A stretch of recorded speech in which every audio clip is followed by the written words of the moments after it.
Becangüe, Jacón y Amuiquiri. Bienvenidos y buenos días a todos nuestros hermanos Xipibut, Tzahuajumek a nuestros hermanos Aguajún, Quitaiteri a nuestros hermanos Axánincas. Buenos días a todos y a todas los pueblos del mundo. Nuevamente estamos el equipo de responsabilidad social de la Universidad Nacional Intercultural de la Amazonía en este segundo programa emitiéndose todos los domingos a esta hora, y gracias por permitirnos ingresar a cada uno de sus hogares. Esta semana ha sido una semana bastante festiva y de conmemoración, ¿no? El 5 de junio sabemos pues de que hace años se ha institucionalizado como una fecha, ¿no?, relativa al medio ambiente. En esa misma dimensión, también paradójicamente, hace 10 años ocurrió un hecho bastante nefasto contra los pueblos indígenas de la Amazonía, ¿no?, conocida como el Baguazo. También esta semana se estuvo conmemorando el Día de la Bandera, que es el 7 de junio. Entonces, el programa del día de hoy está estructurado en dos partes. La primera parte exclusivamente dedicada a esta situación del Baguazo para tener una visión bastante reflexiva e histórica sobre este lamentable suceso que involucró el enfrentamiento, ¿no?, de los hermanos indígenas de la nación Huampis y Aguajún y los policías del Estado. Entonces, una segunda parte estará con nosotros, como lo anunciamos la semana anterior, Jacqueline Méndez de UNILA, ¿no?, comentando la presencia de esta semana de una destacada profesional ecuatoriana, ¿no?, Gladys Portilla, quien ha sido la maestra en Fundamentos Interculturales en el Diplomado Intercultural que viene impulsando la Universidad Nacional Intercultural de la Amazonía. Bien, entonces, en cuanto al primer aspecto, respecto a este hecho histórico de hace 10 años, nos estamos refiriendo al Baguazo. Sucede pues que hace 10 años, al día siguiente de haber ocurrido este nefasto hecho, ¿no?, el presidente de la República por aquel entonces, ¿no?, Alan García Pérez, salió declarando en el diario El Comercio la siguiente frase: otra vez estuvieron ahí nuestras fuerzas del orden, como en la guerra con Chile, para defender la patria. Fíjense la connotación de este mensaje. Otra vez estuvieron ahí nuestras fuerzas del orden, como en la guerra con Chile, para defender la patria.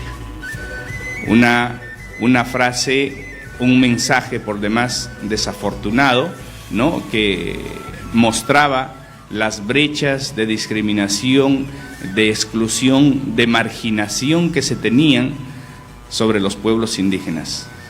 Y en la perspectiva de esta interculturalidad crítica, reflexiva, es que nos planteamos las preguntas: ¿qué ha ocurrido en estos 10 años después de este suceso? ¿Qué ha ocurrido con los responsables políticos de estas acciones? ¿Cuál es la posición de los congresistas frente a estos hechos? ¿En qué medida las organizaciones indígenas y los pueblos afectados han sido reparados, ¿no?, por estos sucesos? Entonces vamos a pasar a ver un video que nos va a llevar justamente a estos aspectos reflexivos. Adelante, control. No son indígenas muertos en la estación. Fueron 23 policías asesinados por los indígenas en la estación. Que no vengan a confundir acá a la gente de la opinión pública distorsionando la historia. Los 23 policías mártires asesinados por estos criminales no se pueden confundir. ¿Qué pasó? Porque tienen plumas y porque son indígenas y viven en una comunidad, ¿no les pasa nada? No es así.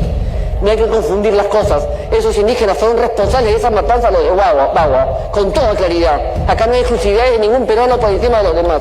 Acá nadie quiere confundir. Lo que pasa es que acá hubo responsables políticos de esta situación en que enfrentaron a nuestros hermanos indígenas con los policías, y los policías de la misma manera, como al defenderse también mataron indígenas, los indígenas también respondieron a una situación tan terrible. ¿Y dónde están los responsables políticos? ¿Dónde está el gobierno aprista que no ha podido responder a esta situación como debía haber respondido? ¿Dónde están en este momento los dirigentes perseguidos? A muchos dirigentes los tuvieron encarcelados en los hospitales y cuando se medicinaban estaban amarrados con cadenas en las propias camas.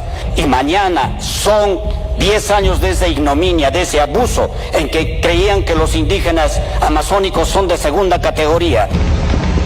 Estas personas no son ciudadanos de primera clase que puedan decir 400.000 nativos a 28 millones de peruanos, tú no tienes derecho de venir por aquí.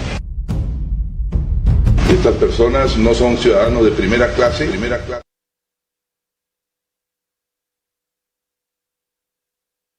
Tenemos claramente dos posiciones bastante antagónicas.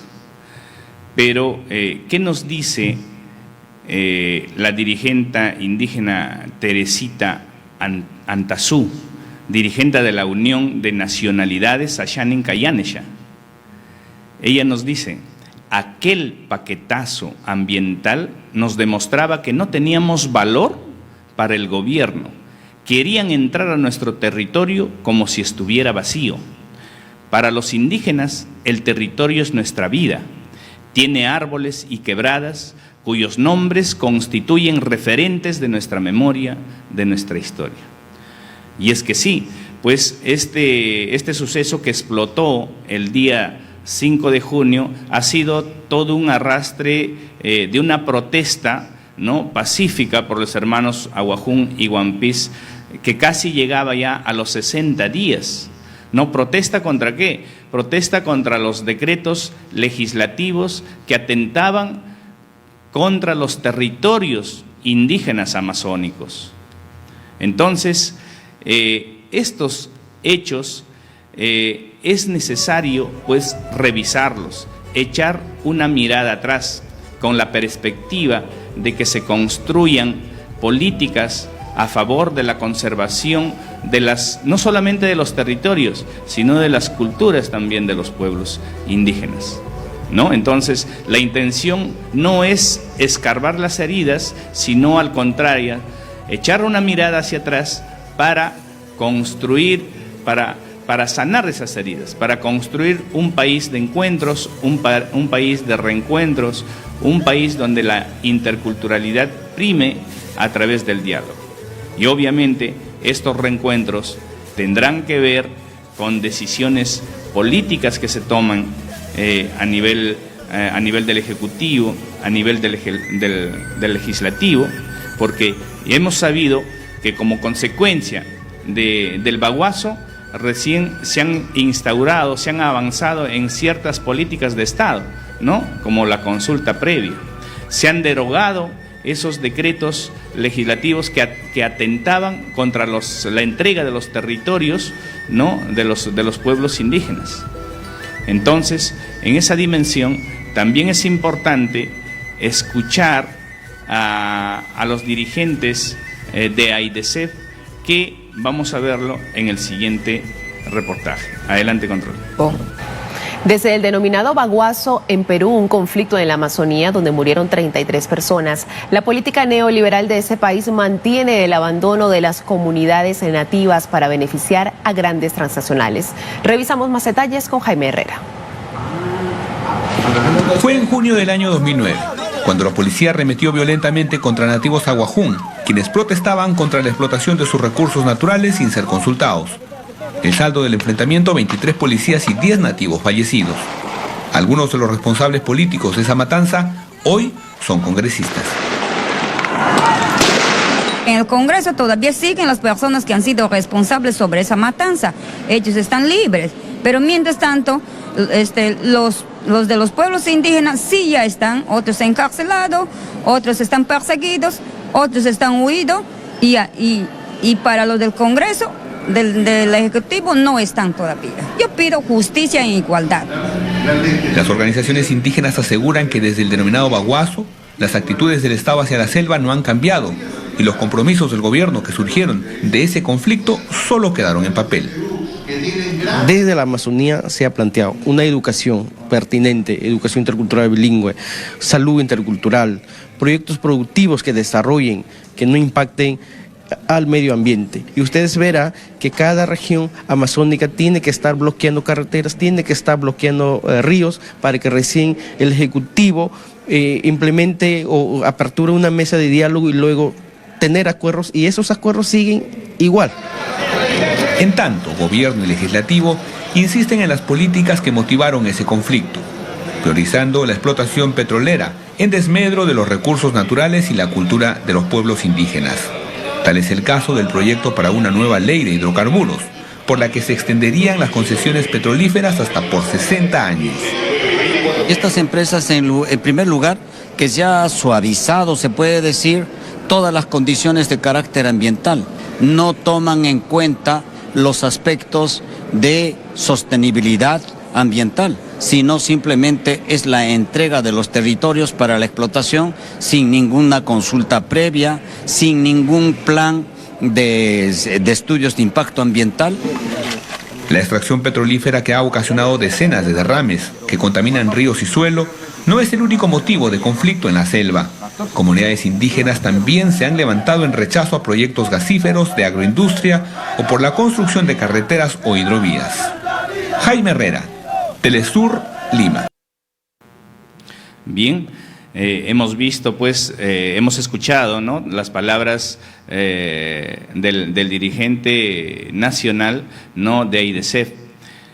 O sea, esta política extractivista del Estado hace que los pueblos indígenas todavía tienen que tomar carreteras, tienen que bloquear ríos para ser escuchados, ¿no? La consulta previa, después de implementada, ¿se estará ejecutando en las dimensiones que lo exigen o serán meramente trámites administrativos y no se estarán cumpliendo en los estándares que las comunidades quieren verdaderamente que se le consulten, ¿no? Entonces, los hechos en el Perú nos demuestran, pues, que hay bastante descontento, por ejemplo, en la zona norte de la Amazonía. Los pueblos Cucama, Cucamiria, Huampis, otra vez Aguajún, Shawi, ¿no?, están muy descontentos frente a los accidentes de derrames, por ejemplo, de petróleo y de contaminación de sus ríos y bosques. Ni qué hablar en la selva central del Perú, ¿no? Ayánicas, Yaneshas protestan contra la exacerbada colonización y que esto está repercutiendo en la pérdida de sus territorios. Y en la selva sur, ni hablar todo lo que sucede en Madre de Dios con esta explotación del oro y la contaminación del mercurio que están convirtiendo a las zonas machiguengas, a las zonas yines, ¿no?, en desiertos, en plena selva. Entonces, todos esos aspectos conviene, pues, analizarlos justamente desde la perspectiva histórica y de reflexión crítica, ¿no? En ese sentido, la Universidad Nacional Intercultural de la Amazonía, ¿no?, también ha estado en esta semana teniendo momentos de reflexión impulsada desde sus estudiantes también, ¿no? La universidad tiene en sus aulas a numerosos estudiantes precisamente de estas etnias, Aguajún y Huampis. Sus padres de ellos, sus abuelos de ellos, muchos han luchado, pues, el 2009, este 5 de junio, ¿no? Y acá también hay que ser claros, ¿no? O sea, una desacertada política estatal ha hecho pues que este enfrentamiento se diera entre policías y hermanos indígenas. Lamentamos las pérdidas humanas de ambas situaciones, ¿no? 33 policías fallecidos y un número también bastante considerable de hermanos indígenas muertos y hasta la fecha desaparecidos. Entonces, otra vez subrayamos la reflexión en el sentido de que este análisis crítico y reflexivo nos ayude a construir un país de reencuentros, un país donde prime el diálogo y donde no se repita estas historias nefastas, ¿no? Entonces, creo que con esa perspectiva, ¿no?, de desear el bienestar para todos, el buen vivir para todos, creo que nos va a llevar a hilvanar esfuerzos interinstitucionales en la sociedad peruana. Bien, por otro lado, también es menester de cómo estos sucesos de Bagua han repercutido, ¿no?, en los jóvenes. ¿Qué visión tienen los jóvenes respecto a estos hechos históricos, ¿no? Entonces, vamos a ver, control, por favor, la pista número 4, ¿no?, que está referida a una producción hecha por jóvenes, valiéndose de un ritmo que últimamente contagia, que es muy contagiante, pero que sin embargo no deja de tener toda una correspondencia objetiva y real de los hechos que han ocurrido en Bagua, ¿no? Entonces, control, por favor, la pista número 4.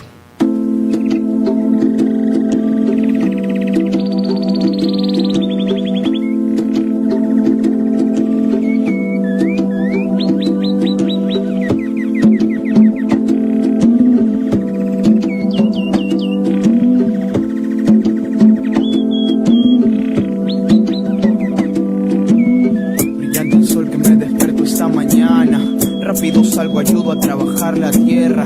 Todo es extraño, las aves están huyendo, como si de algo me estuvieran avisando. Y brillante el sol que me despertó esta mañana. Rápido salgo, ayudo a trabajar la tierra. Todo es extraño, las aves están huyendo, como si de algo me estuvieran avisando. Ya, foráneos trajes vienen marcando el paso, y su mirada no tiene nada de amiga. En su mirada cargan odio y avanzando yo oigo sonidos que yo nunca oí en mi vida. Mi padre toca el manguaré y está advirtiendo que esos señores no vienen a preguntarnos. Uno de ellos con algo me está apuntando y mi padre corre a ponerse al lado mío. Es una especie de artefacto medio extraño y yo no creo que eso haga mucho daño. Escucho un ruido, de repente miro al suelo y me doy cuenta que mi padre está dormido. Y no es el único en el suelo descansando. Yo, varios del pueblo también logro ver dormidos. Esos señores siguen avanzando y unos de ellos también quedaron dormidos. Rápido corro, voy para avisar a casa que papá en curva duerme y no se despierta. No encuentra a mamá, pero encontré a mi hermana. Llorando dijo que mi madre estaba muerta. Y yo no entiendo nada. Como hace un rato estaba viva y ahora muerta. Mi hermana llora, pero a la vez me explica, entre sonidos, llantos, muertos e indiferencia, que los sonidos de hace rato eran balas y los señores de traje son policías. Lo que llevaban en sus manos eran armas y las muertes son órdenes de Alan García. Y que las balas que salieron de esas armas es una orden dada por Alan García. Y es por dinero que la sangre se derrama. Y se derrama por orden de Alan García. Soy la voz del aborigen, de nativos y nativas. Mi memoria no caduca y Bagua no se olvida. La sangre está derramada, no lo arreglan tus discursos. 400.000 cuerpos defendiendo los recursos minerales, naturales y abusos transnacionales. Con canales que no informan, malinforman a ciudades que no entienden, que no saben, que nos roban a raudales. Y no hay pena ni condena por favores judiciales deplorables. Estatutos llenos de inmundicia y la educación basura tan solo no sectoriza. No me canso de escribir en pro de algo mucho más, y ese algo es luchar junto a mis hermanos, resistiendo, combatiendo. Hay esperanza, ya, ante tanta indiferencia, que los sonidos de hace rato eran balas y los señores de traje son policías. Lo que llevaban en sus manos eran armas y las muertes son órdenes de Alan García, y que las balas que salieron de esas armas es una orden dada por Alan García, y es por dinero que la sangre se derrama, y se derrama por orden de Alan García. Que los sonidos de hace rato eran balas y los señores de traje son policías. Que los sonidos de hace rato eran balas y los señores de traje son policías. Que los sonidos de hace rato eran balas y los señores de traje son policías.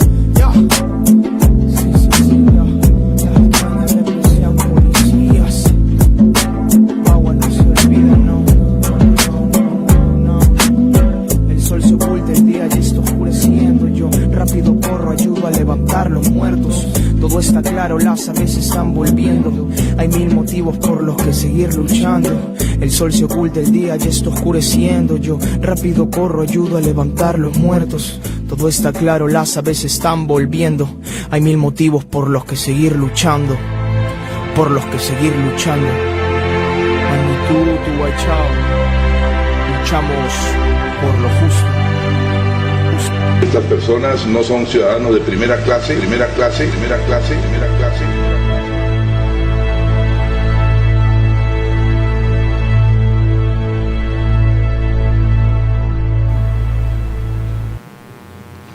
Luchamos por lo justo, ¿no? El título de esta producción realizada por jóvenes. Esto nos hace ver cuán importante, pues, es estar involucrados hoy en día con la problemática social y cultural del Perú. Y esto nos da pie a que podemos aprovechar diferentes medios, ¿no? En este caso, la producción audiovisual, para trasladar, por ejemplo, a las aulas en la educación básica o en la educación superior, de tal manera que incluso a través de las canciones podemos dar a conocer los hechos suscitados en la historia del Perú, y exclusivamente en función a esta producción todo lo referido a Bagua. Y ese es otro de los aspectos también que sirven para comentar por qué, porque este aspecto de construir ciudadanía también se constituye en una debilidad del sistema educativo hoy en el Perú. ¿No? Construir ciudadanía intercultural, construir ciudadanía en función a los derechos de los pueblos indígenas y a los derechos humanos en general, también constituyen inmensos desafíos, ¿no? Entonces, volviendo a la situación de esta parte importante en la población peruana, me estoy refiriendo a los jóvenes, es que debemos construir conciencia histórica en ellos, porque, valgan verdades, eso nos sirve ¿para qué? Para, en base a las revisiones de los hechos pasados, interpretemos nuestro presente y podamos tener perspectivas de construir un país por el buen vivir, un país que a través del diálogo se construya un país intercultural, ¿no?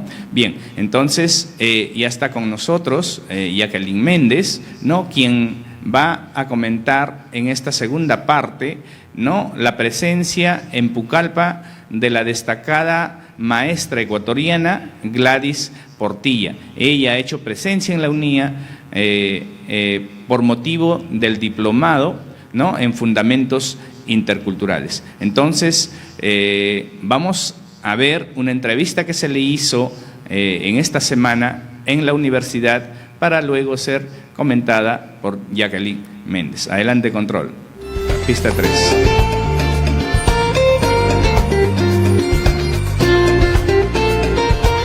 Buenos días, soy Gladys Portilla, vengo de la Universidad Nacional de Educación de Ecuador. El tema central es las pedagogías desde un prisma intercultural y en el contexto regional latinoamericano y del Caribe. Bueno, creo que uno de los principales desafíos en este momento es un pensamiento, concepciones interculturales más incluyentes, más amplias, desde la otredad, desde el sentir que la interculturalidad implica el encuentro con otros diversos, diferentes.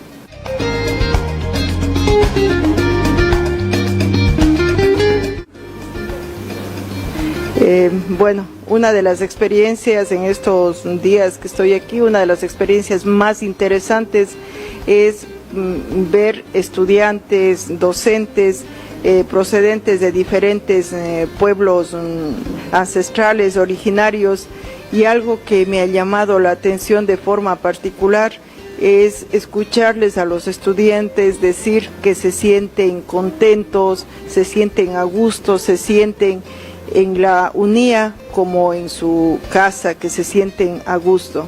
Y también algo que me ha llamado mucho la atención es ver el compromiso, ese sentido de pertenencia de los docentes de la UNIA.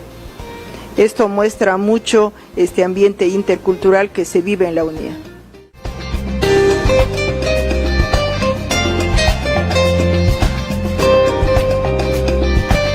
Cuando hablamos del modelo pedagógico de la UNAE, hablamos de vivencias y horizontes, como les decía, desde pedagogías inclusivas en el sentido del encuentro, en el sentido de desdibujar fronteras que hacen que se constituyan los claustros en los que unos entran, en los que otros no, etc. También hablamos desde pedagogías críticas, decoloniales, ancestrales. ¿Qué lugar más propicio para tratar este tema? No para contarles qué son las pedagogías ancestrales, sino más bien para poner en valor aquello que ustedes ya viven aquí en la UNIA. Hablamos también de pedagogías en este sentido y por ello emancipadoras, porque nos permiten como sujetos y como pueblos pensar en otras formas posibles de ser, de habitar, de estar, de vivir el mundo natural y social. Hablamos también en este sentido de pedagogías transformadoras. La UNAE es una universidad que nace con la misión de transformar el sistema educativo ecuatoriano para transformar la educación, para transformar la sociedad.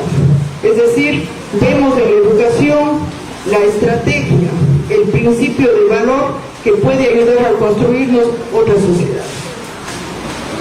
En este sentido, nosotros creemos que estas vivencias nos hacen necesariamente interculturales, porque estos desafíos supone la presencia de muchos, diversos, diferentes, plurales, que se encuentran en torno a estos desafíos para hacer otro tipo de universidad. Creemos que otra universidad es posible y creo que compartimos esos principios con la UNIA.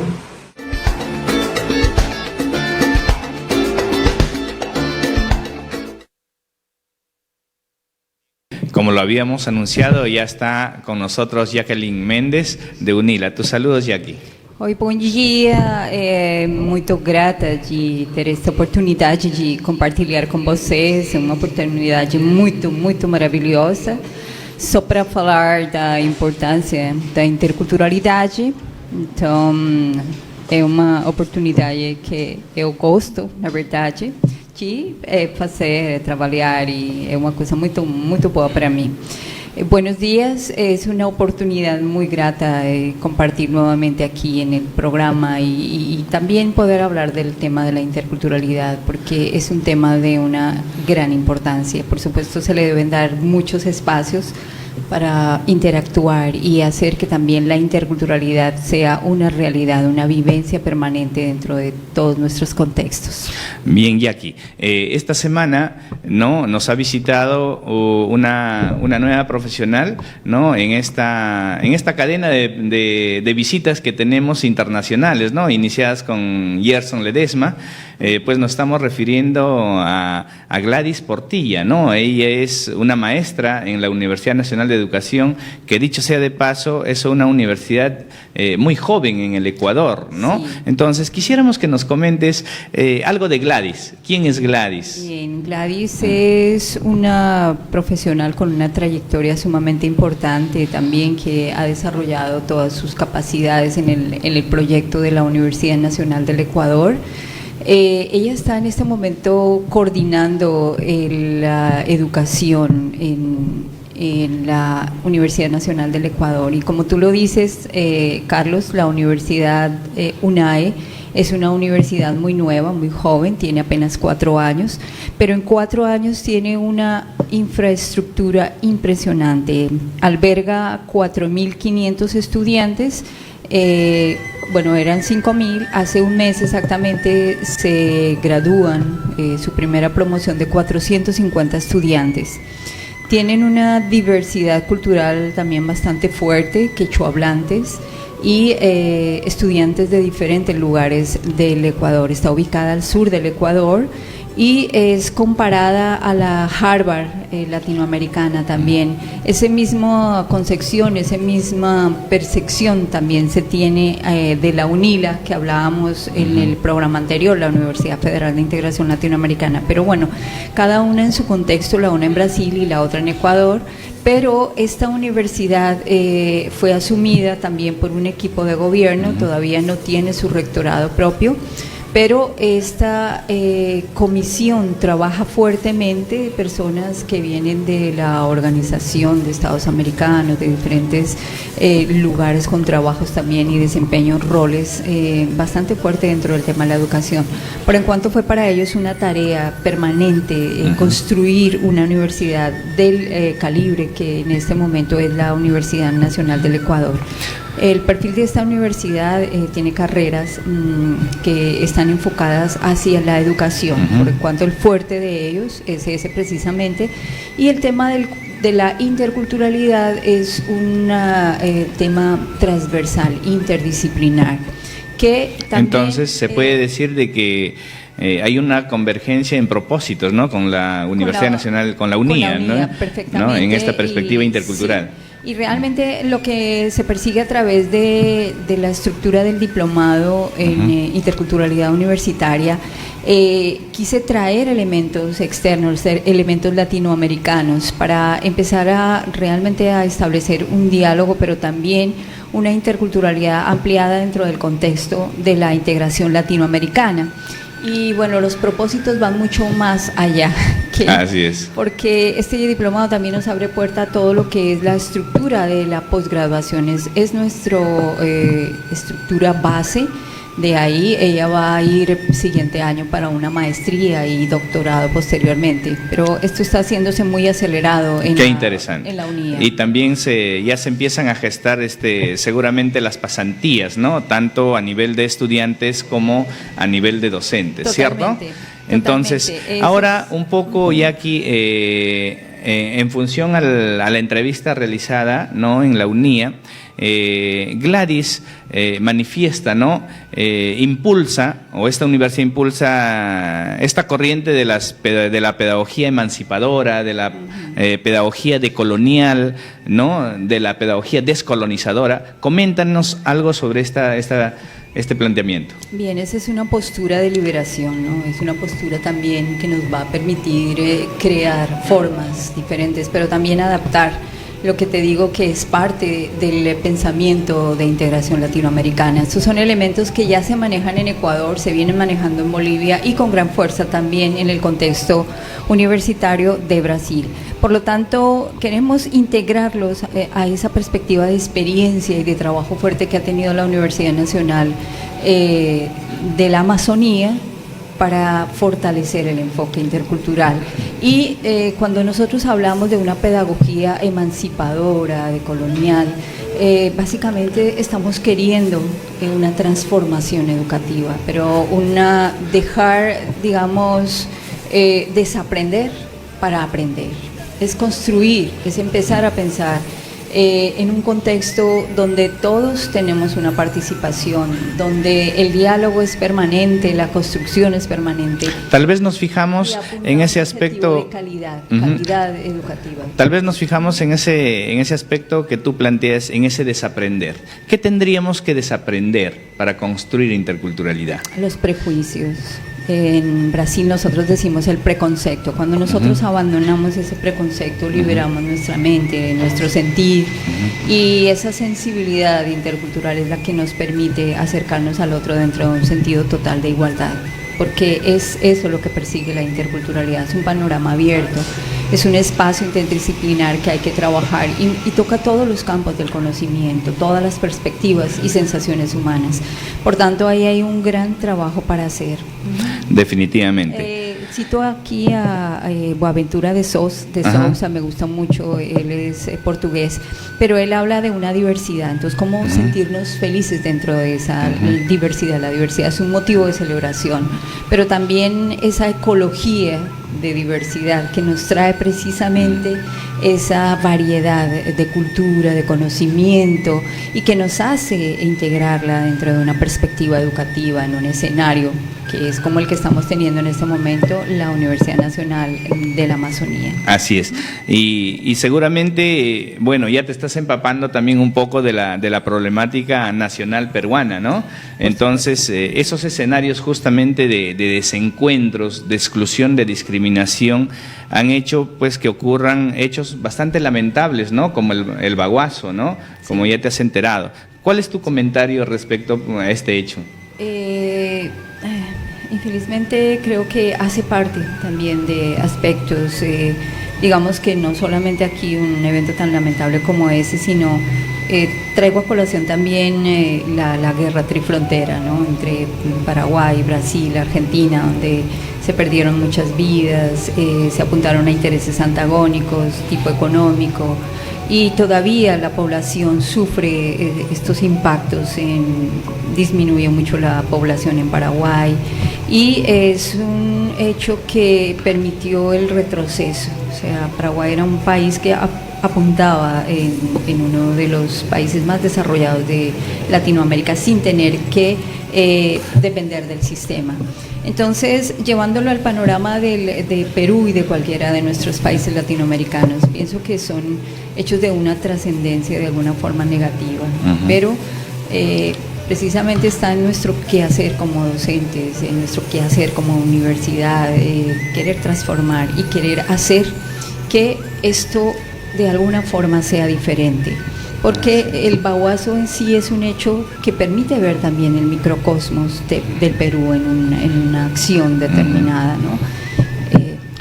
Cuán importante es conocer justamente al otro, conocer también estas diversidades, ¿no? Seguramente si hubiera habido, ¿no?, desde el aspecto gubernamental una cierta preocupación por conocer un poco más la diversidad, tal vez hubiéramos evitado esta confrontación. Más que conocerla es valorarla, porque la integración latinoamericana apunta a la revaloración de nuestra Latinoamérica, realmente sentirnos orgullosos de tener raíces latinoamericanas, de colocarlas en el nivel donde corresponde, orgulloso de ser peruano, brasilero, chileno, porque eso es lo que nos identifica a nosotros como un continente latinoamericano.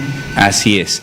Entonces, otra vez, volviendo a lo de Gladys, ¿no? Al inicio decía de que una universidad tan joven ha avanzado bastante, ¿no? Y seguramente que esto pasa por decisiones también políticas en su conformación propiamente para dar pasos tan agigantados, ¿no? Sí. En este aspecto.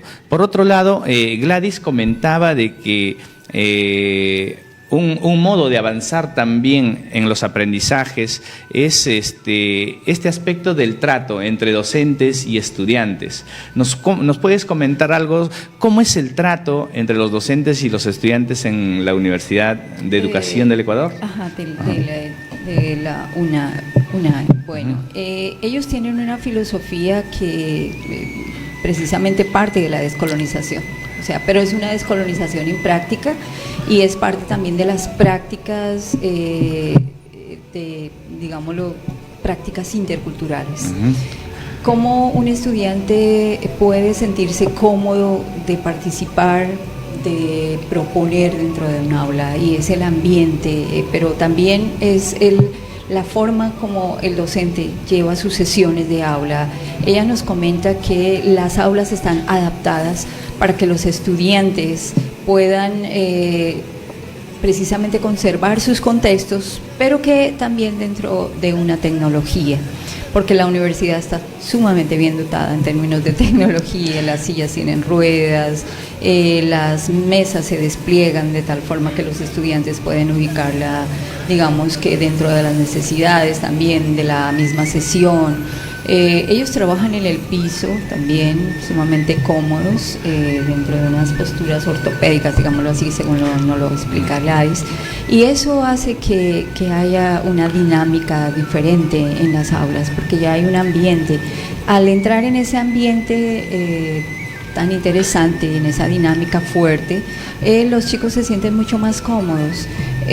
Otro de los aspectos que se considera también en la UNAD es el diálogo. Es un diálogo asertivo, es un diálogo directo, es una comunicación donde el estudiante puede expresarse con libertad, y eso también hace parte de la filosofía de la UNAD, que es el tema del buen vivir. Tú sabes que está considerado dentro de la Constitución del Ecuador, y el buen vivir apunta a esa liberación y a esa integración con el contexto natural y con el medio ambiente también. Entonces eso hace parte de las prácticas de la UNAM.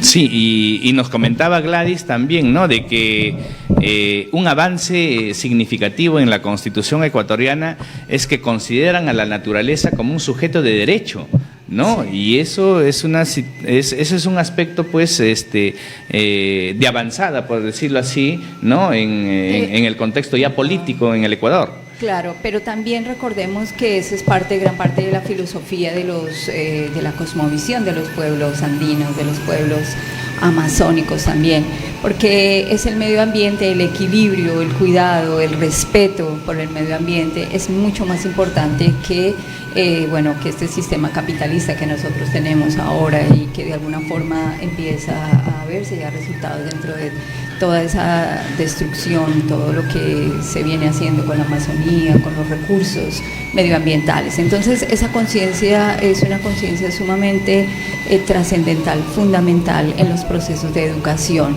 y esto es lo que la UNAE transmite en cada uno de sus estudiantes. A nivel de Latinoamérica y a nivel de la visita que ellos nos hacen en el diplomado, ella trae también esa percepción que justamente es un punto de encuentro bastante fuerte con lo que nosotros estamos desarrollando en el diplomado. Entonces, ¿cómo logramos estudiantes con una conciencia práctica, descolonizados, y que dentro de esas prácticas de vida también le apuntemos a un buen vivir dentro de una interculturalidad? Qué bueno, ¿no? Qué bueno que se esté impulsando toda esta perspectiva intercultural, a nivel del Perú, a través de estas 4 universidades, pues, interculturales que ya existen, ¿no? De la cual la UNIA, pues, es pionera. Ahora, a nivel latinoamericano, qué bueno también que ya se impulsa, ¿no? Donde hay países, donde hay instituciones que ya tienen derrotero marcado, ¿no?, en estos avances. Ahora, en esa visión del diplomado intercultural, nos comentabas la semana pasada, y eso quedó un poco incompleto, ¿no? Se prevé que a la finalización de este diplomado se realice un evento internacional, ¿no?, un congreso internacional. Coméntanos algo sobre este evento que desde luego va a tener bastante connotación. Sí, bueno, el diplomado en interculturalidad termina el 21 de noviembre y queremos trabajar, ya estamos trabajando en el proyecto del Congreso Internacional, que es un encuentro. Vamos a traer nuevamente los profesores que de alguna forma nos han traído el conocimiento, la UNIA, y ellos van a acompañarnos, pero también vamos a tener público de diferentes partes de Latinoamérica. El caso es que las mismas personas que están en el diplomado van a poder colocar sus ponencias sus discursos y los aprendizajes de cómo se entiende la interculturalidad, que es el fundamento y la pregunta principal a trabajar dentro del diplomado. Entonces, van a haber participantes también de otros países, por en cuanto las ponencias, los discursos, las mesas de trabajo que vamos a estar desarrollando a través del Congreso Internacional de Interculturalidad van a ser vistos en Ecuador, en Brasil, en Bolivia, en Colombia, y eso hace parte de los elementos de la integración latinoamericana y de esa interculturalidad abierta e interdisciplinar. Por otro lado, sin olvidar la importancia fundamental y el papel relevante que tienen que tener los pueblos indígenas, la cultura y la conservación de la cultura como un patrimonio nacional, no solamente del Perú, sino debe ser una constante en todos los países. Entonces, ese es el elemento fuerte que va a estar ahí, y ellos van a estar participando, los estudiantes de las diferentes etnias que están presentes en la Universidad Nacional Intercultural de la Amazonía. Ellos van a tener un papel fundamental, los jóvenes, porque tenemos una población heterogénea en el diplomado, tenemos profesores, administrativos, está parte del gobierno regional, estudiantes de diferentes semestres, por en cuanto eso hace un ambiente totalmente propicio y muy rico para tanto el tema de la descolonización, pero también de la interculturalidad. Y esa participación va a ser evidente entonces en nuestro Congreso Internacional. Las 3 universidades interculturales, ellas van a ser coorganizadoras, entonces empezamos el trabajo la semana siguiente con un coordinador que va a visitarnos en la UNIA, un coordinador de cada una de las universidades para gestionar ya cómo vamos a estructurar también la base y se va a desarrollar todo, por supuesto, en la Universidad Nacional Intercultural de la Amazonía, pero el fin que nosotros perseguimos es hacer una declaración también a nivel de Latinoamérica de lo que para nosotros constituye la interculturalidad dentro de un contexto de integración latinoamericana. Qué interesante, Jackie, ¿no? Que se vaya construyendo esto en el Perú, pero también en Latinoamérica y en el mundo, definitivamente. Entonces, vemos pues de que ha sido muy acertado esto de la convocatoria, porque es una convocatoria abierta que tiene la asistencia de diferentes funcionarios de la región, ¿no? Y eso de por sí va a potenciar, ¿no? Todo este trabajo que a nivel intercultural se pretende interinstitucionalmente. Y también quiero complementar ahí este trabajo que venimos haciendo con las universidades, la UNI, la UNAE, es para las personas que también nos escuchan. Estas universidades tienen una propuesta de educación y cualquier persona puede aplicar a estas propuestas. La Universidad UNAE, ella abre sus editales para que las personas puedan aplicar a sus carreras en educación. Ellos apoyan. La educación no tiene ningún costo en esta universidad, al igual que en la Universidad Federal de Integración Latinoamericana. Entonces, pues qué interesante poder tener esa inquietud y poder seguramente vivir esa experiencia de formación internacional también para seguir trayendo aquí a nuestro Perú nuevos mundos, como lo diría la doctora Gladys, nuevas posibilidades de una educación mucho más completa y mucho más integradora. Muy bien, Jackie, ya estamos llegando al término del programa. Entonces, aprovechando que estamos vía internet también, seguro que Gerson nos está viendo en el Brasil, también la amiga Gladys, saludos a nuestros amigos brasileros del Brasil y a todo el mundo, ¿no? Estamos saliendo para todo el mundo vía internet. Tus palabras de despedida, Jackie. Claro que sí, para las universidades que nos están apoyando, agradecemos ese gran trabajo, toda esta trayectoria que ellos a través de Gerson, Gladys, Diana, que viene también, ya llegó, está aquí y va a estar esta semana con nosotros, poder darle continuidad a todo este programa de educación, a esta nueva percepción de interculturalidad, y vamos a tener nuevamente en el Congreso Internacional de Interculturalidad. A ustedes gracias por la audiencia y a ti también por la invitación. Muy bien, gracias amigos, y será hasta la próxima semana. Muy amables.